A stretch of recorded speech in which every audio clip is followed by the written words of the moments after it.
I met many financial advisors, చాలా మందిని wealth కలిసారు. managers. I have seen many people.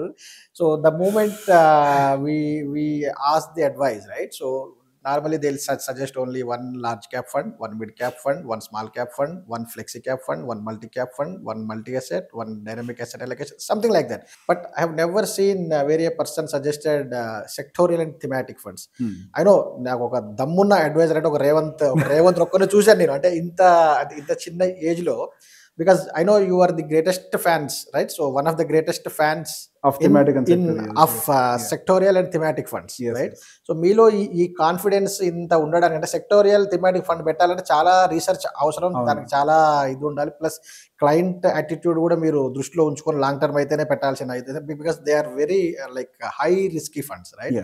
So what is the reason behind your confidence level on these funds? బేసిక్గా నా దృష్టిలో small cap mid cap risky అంటాను. Because ఆ small cap mid cap మనం select చేసుకుంటే అందరూ హిస్టరీ ఎంతమంది చూసారో ఐ డోంట్ నో, చాలా సంవత్సరాలు small cap large cap under perform చేసినట్టుగా చరిత్రలో ఉంది. మరి ఆ స్మాల్ క్యాప్ ఫండ్ సేఫ్ అని ఎట్లా మాట్లాడతారు? It is not safe. Correct. Even it happens with the mid cap, it happens with everything.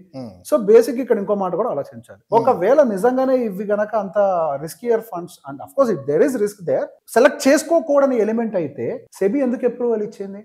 Correct. దానికి ఏం పని లేదా? వాడుకోవాలనే కదా. అంతే కదా. ఎవరికైతే నాలెడ్జ్ ఉందో ఇగోండి మీకు ఇస్తున్నాం టూల్స్, ఆప్షన్ అవైలబిలిటీ ఉందంటే మనకు అది వాడుకోవడానికి పనికొస్తుందనే కదా, రైట్? బేసిక్ గా అందరికీ కనిపించండి సెక్టర్ థిమాటిక్ చేస్తున్నాను అనుకుంటారు, కానీ ఇందులో నేను చాలా కాంబినేషన్స్ చూసుకుంటాను. The combination I maintain is multi cap. అంటే 50% will be large cap and rest 50% will be for mid and small cap. It's a regular multi cap portfolio. Fund allocation అంతా నాది అలానే ఉంటది. ఓకే, సో ఇక్కడ capitalisation తీసి పక్కగా పెట్టండి. Multi cap combination అంటే ఒక రెగ్యులర్ స్మాల్ అండ్ మిడ్ తో కంపేర్ చేసి it is more secured. Okay, next వచ్చేసరికి నేను సెలెక్ట్ చేసే వాటిల్లో ఎక్కువగా డెడ్ అవ్వని బిజినెస్ మీద ఎక్కువగా ఇంట్రెస్ట్ చూపిస్తూ ఉంటాను.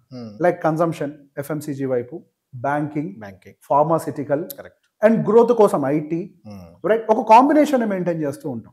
సో బేసిక్ గా మన ఈ కాంబినేషన్స్ సహజంగా ఇప్పుడు లార్జ్ క్యాప్ సేఫరా, ఎఫ్ఎంసీజీ సేఫరా? మీరు చెప్పండి, ఏది safer? FMCG, right? Than large cap, FMCG safer. Then what is wrong in picking up FMCG? You got the point. So basic ఇప్పుడు నెక్స్ట్ గోయింగ్ ఫర్దర్ మనకి కన్సంప్షన్ డ్రైవ్ అవుతుంది అని తెలిసిన తర్వాత why should I not pick a consumption theme based? ఇప్పుడు government అంతా banking మీద focus పెట్టి బ్యాంకింగ్ లోకి లిక్విడిటీ పెంచే ప్రయత్నం చేస్తుంటే నేను ఎందుకు బ్యాంకింగ్ పెంచకూడదు? ఇప్పుడు నా దగ్గరికి ఎందుకు వచ్చారు? మీరు నా దగ్గరకు వచ్చింది large cap, mid cap, small cap తీసుకోవడానికి వచ్చారా? ఒక కన్స్ట్రక్షన్ ఉంటుంది, ఒక సైంటిఫిక్ అప్రోచ్ ఉంటుంది. కరెక్ట్.